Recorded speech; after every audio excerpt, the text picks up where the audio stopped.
ஒண்ணு மட்டும் சொல்றேன், தெரிஞ்சுக்கங்க.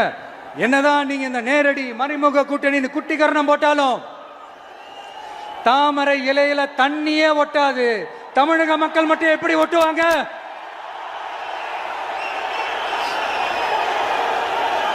இங்க ஒரு எம்பி சீட்டு கூட தரலன்றதுக்காக தமிழ்நாட்டுக்கும் தமிழ்நாட்டு மக்களுக்கும் எதுவுமே செய்யாம ஓரவஞ்சனை செய்யுது இந்த ஒன்றிய பாஜக அரசு. சங்கம் வச்சு தமிழ் வளர்த்த மண் இந்த மதுரை மண். அதனால இங்க அந்த கீழடியில கிடைச்ச ஆதாரங்களை எல்லாம் மறைச்சிட்டு எங்க நாகரிகத்தையும் எங்க வரலாறையும் அழிக்கிறதுக்காக உள்ளடி வேலை செய்யலாம்னு நினைக்கிறீங்க. தமிழ்நாட்டை தொட்ட என்ன நடக்கும் நீங்க பல உதாரணங்கள் இருக்குது. அதனால இதையெல்லாம் மறைச்சிட்டு எங்க மக்களை ஏமாத்திடலாம்னு மட்டும் நினைக்காதீங்க. மத நல்லிணக்கத்திற்கு பெயர் பெற்ற இந்த மதுரை மண்ணிலிருந்து சொல்றேன், உங்க எண்ணமெல்லாம் ஒரு நாளும் ஈடேறாது.